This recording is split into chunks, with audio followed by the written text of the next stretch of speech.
bandeko kokamwa opposition à Congo. Bruno Tshibala oyo abelelaka ke azalaki bongo secrétaire général à IDPS a travaillé na IDPS kaka ye wana batindi lelo abanda kokanga jeunesse ya IDPS ba prisonnier batondi mboka koleka ba tango ya badi bangazaki na prison bato ya IDPS ebele jeunesse ya IDPS bazokanga bango butu moi koboma mission Kabila pesi Bruno Tshibala yango wana po a bomba to abatela musala na ye ya ki premier ministre kokamwa yozalaki bongo opposant lelo oyo okomi premier ministre olie base na yo esepela peuple na yo ba jeune bakomi kokufa kokangama kokota na boloko bana na yo kotambola na ba jeep yo ozosoma bandako toyebi bien que oyebi masolo ya Congo toyebi bien que oyebi ke Mobutu lelo bandako ne babotola toyebi bien que oyebi ke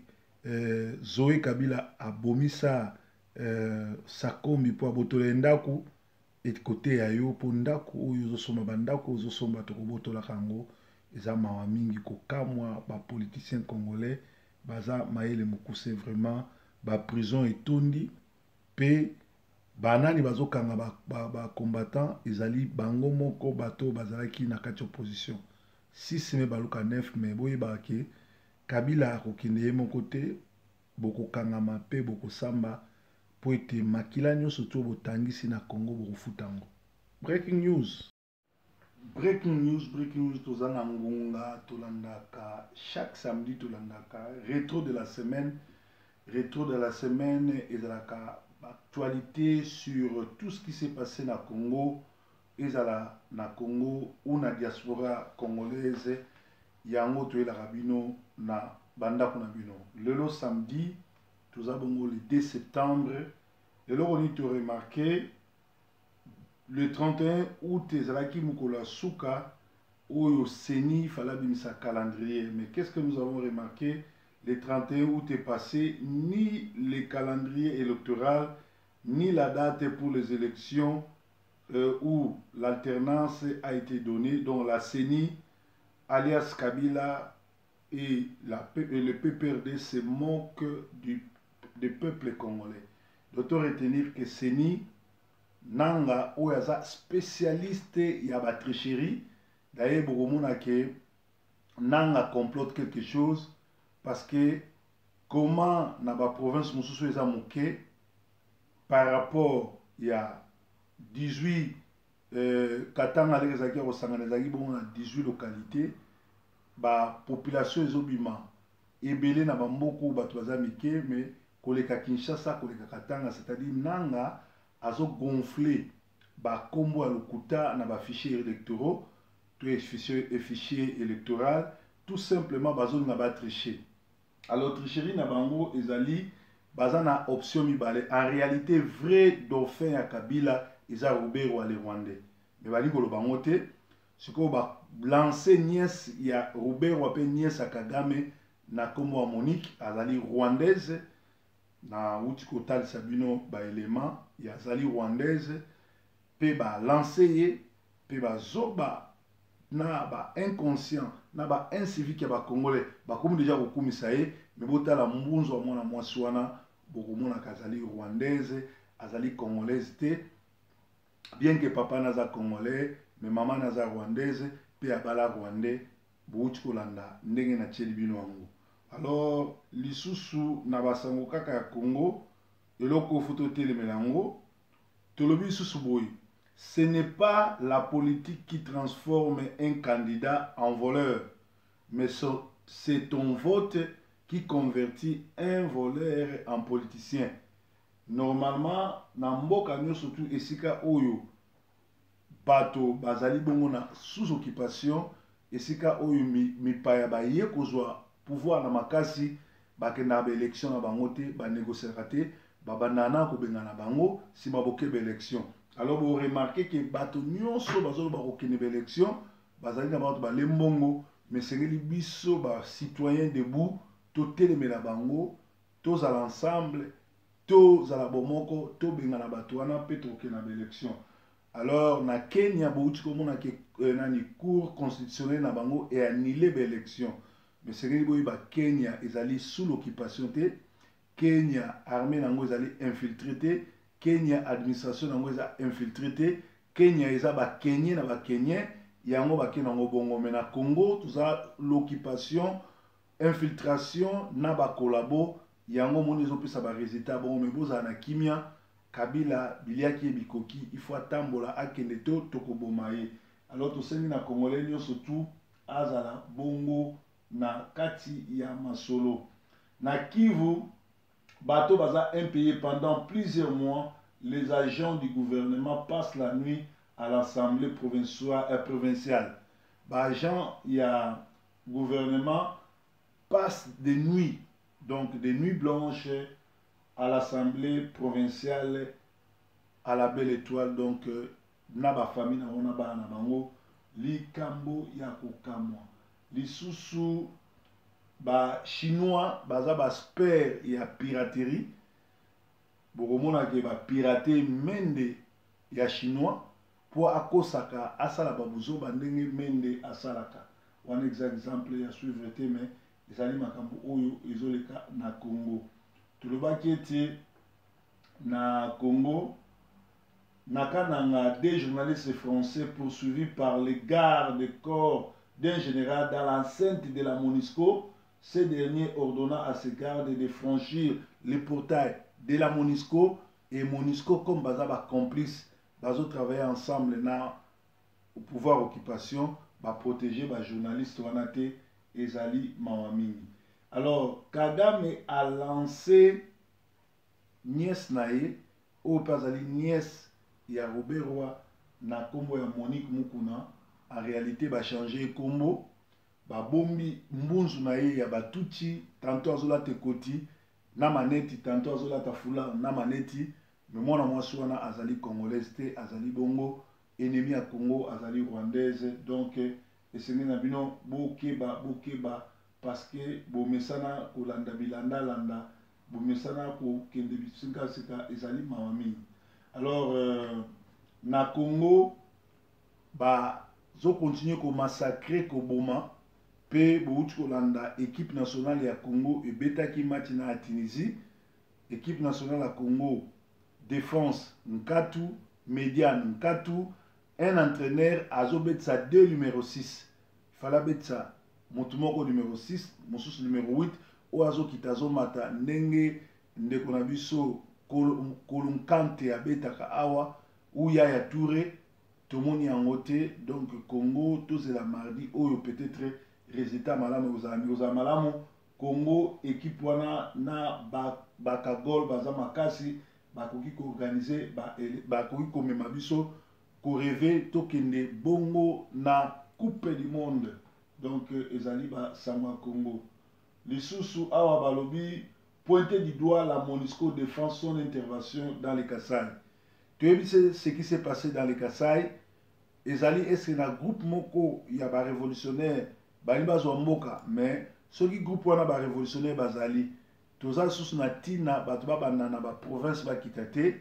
Il faut ba récupérer ba Congo na Kinshasa histoire esili parce que ba guerre o ndenge AFDL e bandaka kouta na est kokita ezali bongo ba aventure mutu no surtout olinga kozwa pouvoir azali na nzela ya kobotola ba Congo na Kinshasa azwi Kinshasa mamo mais azana tina te abanda na Kisangani abanda na Kastanga abanda na Kasai sima kita ezali bongo ba aventure yango bomoni tozo telemela makamunyo surtout oyo ezoloba na Kinshasa ba parents na ba élèves bayokani le 4 septembre ezala journée à rentrée scolaire. Il n'y aura pas de rentrée scolaire parce que bato baza impayé parce que biloko matitalo dollar et matitalo gouvernement ezali bongo kolakisa incapacité na bango notoire. Voilà pourquoi il n'y aura pas de rentrée scolaire na Kinshasa par rapport ya basangoto uti kuna na kati ya Kinshasa.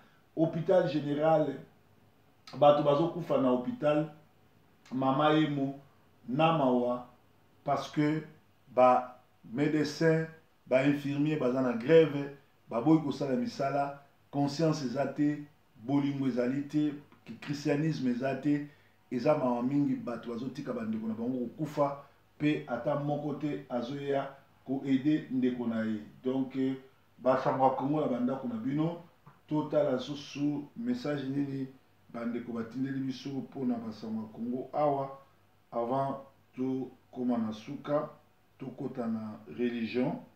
Basango toujours à Congo toza kokende kotanga peut-être ba information mosusu ye totanga nano awa tomona soki batindeli biso basango mosusu. Frank Diongo oyo azali gravement malade azalaki na hôpital, un commando eye kozwa ye elongoli ye na hôpital ememi ye manu militari na komemi ye na boloko. Alors balobi premier ministre soki aza moluba te akozala katange to ya bandundu mais ezali kaka bikolo misato nde ezoboma mboka. Alors batiela biso ata premier ministre te lisusu me toza na posa Kabila na groupe ne mobima balongwa bongo ba vrai congolais bakota mosala ya koide mboka.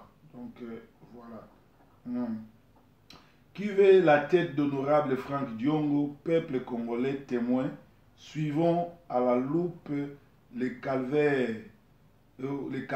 cavaliers de l'Apocalypse Frank Diongo, comment il est maltraité par les éléments de Kabila et l'opposition ne dit rien.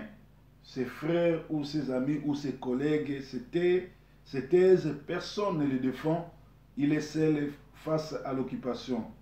Nous listons jusqu'à la mort parce que le peuple est roi. Et le Congo, c'est notre héritage. Les Rwandais doivent être chassés, arrêtés et traduits devant les cours et tribunaux. Merci pour le message. Nazotanga ba message oyo eutukoleka na semaine oyo est important opesa binongo yango nazopesa binongo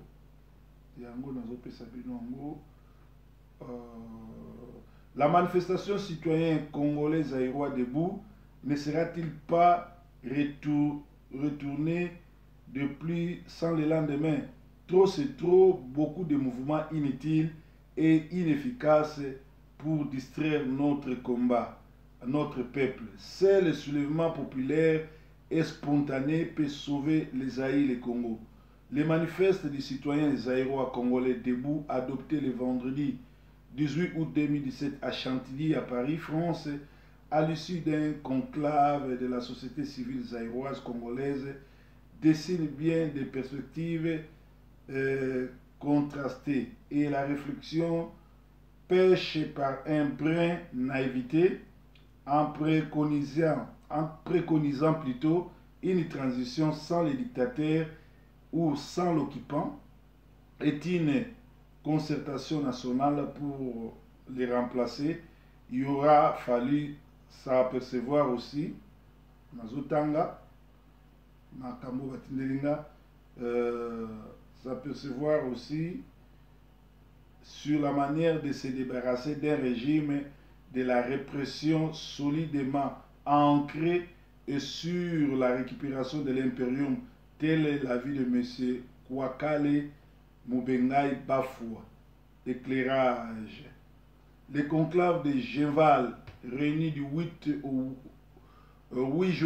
6 au 8 juin 2016, composés zaïrois congolais sous l'égide de Tien Tshisekedi, en Genval, près de Bruxelles. De Genval est partie la grande plateforme de l'opposition, les rassemblements aujourd'hui en décomposition. Donc, tout le monde se répète que basa la mouvement oyo ekomema soulèvement populaire spontané te pona kobenga na Kabila eza nango passe-temps ezali makambo bato bakomelinga yango penga na tangi. Donc sorry bozali bongo, on dirait que y a Sentinelle TV tozali bongo na rétro de la semaine basango Congo na bandako na bino sango ya makasi yali nani échec ya football lobby Biopar abe team ya Poli D1 mais espoir réali parce que soki babongisi kaka défense na médiane tokozala malamu, surtout que toza na bajoueur lokola babaka gol na bandeko mosusu wana vraiment totia bango maboko mpe ebenge ayoka population a changé style ya jeu na ye mpo tomoni ke défense na biso ezalaki malamu te mpe tomonaki ke bamédiatere na biso olie tobeta na 1-6 na 1-8 tobetaki na 2 médiatere bango nyonso bazalaki ba 6 esali vraiment mosala kitoko te. Tolobaki lisusu ke basango ya Congo na bandako na bino ya weekend ya lelo to ya samedi ya lelo tokeba infiltration ekoti makasi. Kagame na Ruberwa na Kabila bazomona biso ndire mbakasa na bango bayuma ba infiltraka bandeko na bango ba Rwandais bapesa bango nationalité congolaise na bakombo na biso, mais bazobosana ke mbunzu na bango na morphologie na bango échangeaka te. Tosi totimbeli makambo wana surtout congolais telema na religion. Ba pasteur ya Manchester awa baza mayele mingi te, la plupart na bango baza batamisala mabe mpe bamisusu basotoproclama lokola bapasteur. Tala bato balobi baza bapasteur parce que nga nazalaka na groupe na bango te, namonaki baza babebe spirituel bakosangana na nga te parce que na mingi na bango fo balekana na délivrance mpo bamibenga bapasteur. Tala basangani plus de 20 pasteurs basangani bazozela maps l'impidique le plus grand voleur ya bapasteur ya Londres oyo abotaka na baprotocole na ye na badiaconese na ye aya koteya bango sango malamu. Alors bino nyonso tu oyo boza na groupe ya bapasteur oyo bazozelaki maps oyo ayebi koteya te aza bebe spirituel oyo azali bongo moto ape perde aya koteya bino, boza mayele mokuse boluka nzambe nzambe akobeta bino na bapasteur oyo bazali bongo na groupe ya basorcier. Misala na bango korespectaka basi ya bato te, kosalaka baje na basi ya bato mpo baza na kindumba mpe bazoluka bakwesa basi ya bato na nko. Alors na babuzo bandenge wana botindelaka nga bavideo na bino te mpo bamessage na bino te parce que nga nazali un oin de Dieu, nazali mosali na nzambe, nazali combattant lokola Jésus asalaki parce que un vrai pasteur abundaka nanu mpona mboka na ye. Vraiment na respect na boyi botindela nga invitation to ba vidéo na bino lelo natangi kombo te membala sima na kotanga kombo parce que ngana bino toza ndenge moko te, ngana bino to loka kesika moko te, ngana bino to lataka ba médaille ba bague na ba soutane te, ngana bino to salaka buzobo bosala te. D'ailleurs so bokanisaka bozana ba église za ba église te parce que so za mongala église no botonda bangala na bangala oya baluba batonda baluba na baluba oya bashwaili batonda bashwaili na bashwaili oyo ya bazombo batonda bazombo na bazombo oyo bangolais ya bakongo batonda bakongo na bakongo. Donc ezali muziki ezali na église te mokolo bokokomaka na église ndenge biso tozalaka na kati église toza na bikolo nyonso monde entier bazolanda biso, toza na baseli na monde entier, tozoteya mpona monde entier, tozoteya mpona bakongo te, mpona bangala te, mpona bayanzi te, mpona baswahili te. Les jours wana bocomprendre mpe na kati ya mosala tozosala Jésus-Christ aza na centre.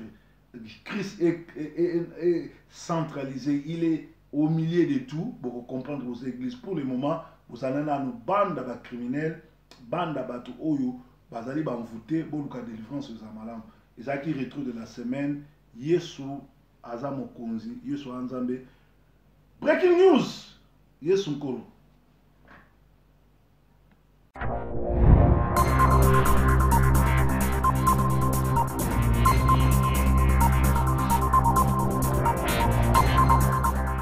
Kivu, un groupe Maïmaï tue un civil et brûle le bureau de l'ANER et de la police à Lokanga. Ingeta. 3 morts dans une explosion de navires pétroliers à Uvira. Il semblerait que ce sont des Rwandais et Kabila qui ont pris l'assaut cet bateau pour contrôler le pétrole d'Uvira. En tout cas, Likambo est ici là. Félix Tshisekedi, départ de Kabila préalable à toute élection crédible. Likambo eza likambo kitoko soki ndeko Félix a maintenir yango.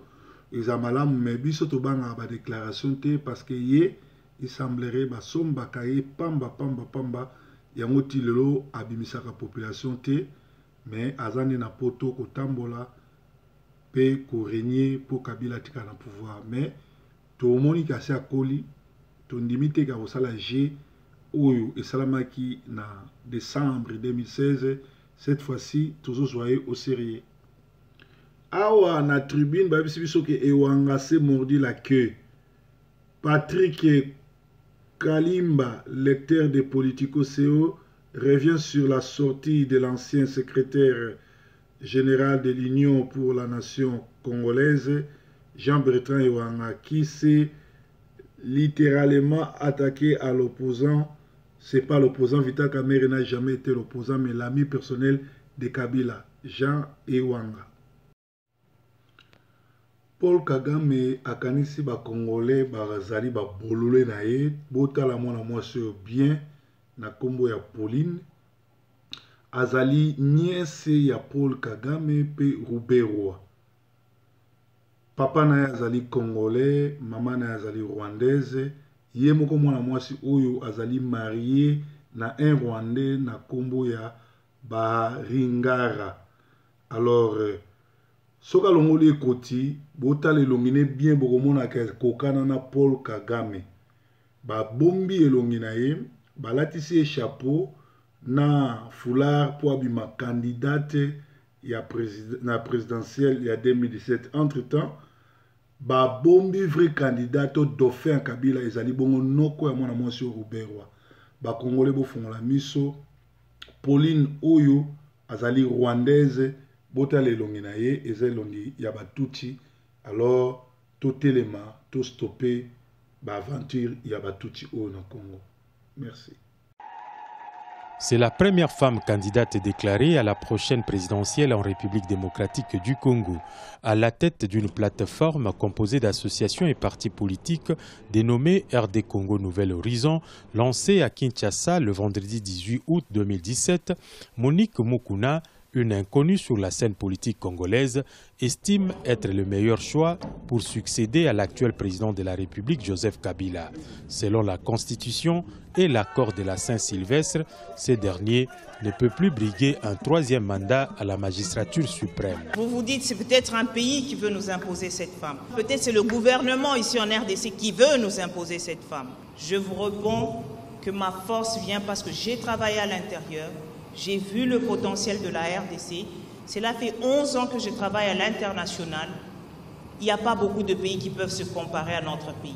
C'est pour cela que j'ai besoin réellement du peuple congolais. Ne laissez pas d'autres personnes me soutenir. C'est vous qui devez soutenir ça. Alors que le pays est dans l'attente d'un calendrier électoral pour des élections qui risquent de ne pas avoir lieu dans les délais convenus dans l'accord du 31 décembre 2016, la candidature de Monique Mukuna suscite des questions, notamment celle de savoir si la RD Congo, à l'instar de nombreux autres pays du monde, est prête à avoir à la tête de l'État une femme. Dans le contexte congolais, il est difficile aujourd'hui pour les Congolais de confier la gestion du pays à une femme. Moi, je pense que les ambitions peuvent être là en attendant que le moment voulu n'arrive. Parce que les Congolais peuvent se décider de le faire si le Congo devient stable. Née à Kolwezi vers 1974, Monique Mukuna travaille comme représentante dans 11 pays d'Afrique de Antazer Afrique BVBA, une multinationale belge basée à Anvers en Belgique. Elle ne juge pas prudent de dévoiler son programme électoral à ces stades, mais croit que sa volonté de changer l'image de ces pays est le meilleur atout. Elle mise sur l'électorat féminin qui représente plus de 55% de la population, mais aussi sur tous ceux qui veulent changer le système en place lors de la prochaine présidentielle qui, insiste-t-elle, doit se tenir en décembre 2017. Kokamwa ba chinois ba pirater la mer Mende na bango akosaka asalaka buzoba lokola na mer Mende bazupe longa la mer Mende mais kokamwa po bana na ba produit nyonso to utaka Chine umelaka te. Espérons que la mer Mende ya Chine akoumela. Breaking news. École Kimbangiste tenu no moni université na bango basala na bongolwana et bimisa combien de médecins, combien de juristes par année. Qui vivra verra. Bandeko bakumbangiste bake le président Joseph Kabila azali président à promesse soka azati lelo boye eza po ete kimbangu déjà alobaki yenda kobongisa mboka okomona teke profession wana kolata senzoto Qui vivra verra. Mais ce que Zaki 4e président au Bongsamboka, Kabila est venu, il a fait 20 ans. À Bongisimboka, toi à BBC. Profession n'est s'accomplit, ou bien c'est une fausse prophétie. Bango bako ça la bilan. Bazoku misakabila parce que baké ko tongela bango, nkamba Nouvelle Jérusalem. Bazoku misakabila parce que so bakangi mutuka na bango na balabala babenga na police ba libérer. Yango nde biloko zo sala bango ne sengo. Mais baby passe ba congolais les kimbangistes que tu vois là sont des kabylistes mais aveuglés. Ils sont là pour glorifier. Qui vivra verra. Bazo vivre dans des conditions. La plupart des gens qui vivent dans Selembao. Allez voir la vie à Batouazan à Selembao. Qui vivra verra. Et si on moni na kati mboka entreprise ni bato kimbangiste basala o epesa ba congolais musala. Et so monango wapi? Et so monango wapi? École kimbangiste ni no moni, université na bango basala na bongolwana. Et bimisa combien de médecins, combien de juristes par année? Qui vivra verra. Lorsque une église commence à montrer sa couleur, ce n'est plus une église. Ce n'est plus une église. Et comme un parti politique. Donc, Kimbangiste, c'est un parti politique. Désormais, ils sont toujours contents qu'on voit parti politique, il y a majorité présidentielle. Du Congo, on vous parlait ce matin des révélations de l'agence Bloomberg sur Zoé Kabila, député et frère du chef de l'État, mais ce n'était qu'un prélude. Un rapport du groupe d'études sur le Congo et du Pulitzer Center publié aujourd'hui va plus loin, un rapport d'une 50aine de pages et une base de données interactive après une enquête qui a duré 2 ans. Il concerne ce rapport 13 membres de la famille Kabila et 2 très proches associés. Ce clan Kabila aurait une main sur au moins 80 sociétés dans des secteurs divers et variés, agriculture, construction ou mines. Et cela représente des centaines de millions de revenus depuis 2003 et la fin de la guerre. Sonia Rollet, finalement, ce rapport, c'est aussi une histoire du clan Kabila. Oui, à plus d'un titre. Pour commencer, cette petite phrase en 2006 de la mère de l'actuel président, Joseph Kabila, sur les années d'avant-guerre, c'est-à-dire avant 96 et la rébellion de l'AFDL, quand Laurent Désiré Kabila, le patriarche, vivait avec sa famille en exil en Tanzanie sous la protection du régime tanzanien. Mama Sifa disait de ces années, nous n'avions rien, je cultivais un petit champ, je vendais mes légumes au marché comme n'importe quelle femme pauvre africaine. Alors 20 ans plus tard, selon les données compilées dans cette enquête, 13 membres de famille, le président inclus, ses enfants, y compris mineurs, sont à la tête ou ont départ dans au moins 80 sociétés, des centaines de millions de dollars, vous le disiez, de revenus depuis 2003, des dizaines de millions en biens matériels, une enquête qui risque de faire du bruit en République démocratique du Congo, quand aujourd'hui les caisses de l'État sont vides et les élections qui sont censées entraîner le départ du président Joseph Kabila, chef du clan, sont repoussées, notamment au motif qu'il n'y a pas assez d'argent dans les caisses de l'État pour les financer. Alors officiellement, Joseph Kabila, sa sœur Jeannette et son frère Zoé, ayant tous des fonctions officielles, ont dû déclarer tous ces revenus et leurs sources. Alors on peut pas tout détailler, l'enquête est foisonnante, mais d'abord Sonia Rollet, pour se donner une idée, le clan Kabila possède l'équivalent de 10 fois l'île de Manhattan de terre en RDC. Oui, plus de 73 000 hectares, quand la taille moyenne d'une ferme au Congo est d'1,5 hectare environ. Alors la ferme Espoir à elle seule, qui appartient au président Kabila et à ses 2 enfants, c'est plus de 8 000 hectares. Maman Olive, sa femme, a une fondation, on le sait, mais aussi des sociétés comme Ocifal, qui fait un peu de tout, des mines, du pétrole, de la construction. Petite révélation, l'ONU a versé à cette société, officiellement sans le savoir, la coquette somme de 270 000 $ de loyer en 2015. La sœur du chef de l'État, Jeannette, a départ dans la société Vodacom Congo et à travers Acacia, une des sociétés de la famille, détient 43 d'exploitation de diamants. Elle est aussi associée minoritaire dans une autre société, Kwango, qui en a 53 de ses permis. Et puis tous ces permis, bout à bout, représentent une zone de quelques 720 km à la frontière avec l'Angola. On évoquait ce matin le cas de Zoé Kabila, qui a un temps raflé 10% du marché de la construction, plein boom au Congo. En tout cas, la famille marche bien en clan. Oui, effectivement, et tous les intérêts sont mêlés, celui des frères et sœurs, des enfants du président, tout cela se croise. On fait des affaires en famille chez les Kabila et on s'intéresse à tout, depuis les compagnies aériennes, les permis de conduire, les restaurants, jusqu'à l'évident, le minier et les terres. Ce qu'il faut savoir, c'est qu'il s'agit surtout d'un énorme travail de compilation de sources publiques et accessibles à tous. Il y a beaucoup de sociétés, parfois des alias, mais l'essentiel de ces révélations et de ces relations d'affaires, on peut les découvrir dans les colonnes du journal officiel ou constater dans les registres du ministère du Commerce que beaucoup de ces contrats sont obtenus par la famille dans le cadre du cas dit de force majeure, c'est-à-dire quand il y a une guerre, une catastrophe naturelle, ce qui leur permet de se soustraire aux obligations légales, comme par exemple de payer des taxes. Sonia Rollet, et pour en savoir plus sur cette enquête, voici le site Congo Research Group. Na kati ya mboka na biso tolobaka na bino mikolo nyonso eza deux types ya opposition. Eza opposition yo Kabila ye moko a fabriqué na opposition eza contre ye. Donc je pense que tout ça la confusion te. Bato nyonso boza komona ke le loi aza na biso aza lisusu te, bazalaki bato bazalaki neti ba charger de mission na ye. Oyo bayaki na kati ya opposition, ba moni ke mission moye va continuer na yango eza te, alors bazongi siko na kati ya ndako. Alors, je pense que ça ne peut pas poser un problème. Opposition, ezali peuple congolais ndaza na kati ya opposition. Opposition ezate ke o olengako yo quoi. Même olengako yo qui que ce soit, soko ozana philosophie ya population te bakubwaka yo. Bandeko na ngai, komo na ngai Sindika Dokolo. Mboka ezali kokufa. Bana bazotanga lisusu te. Ba hopito ezangi kisi. Mbongo obeko mata.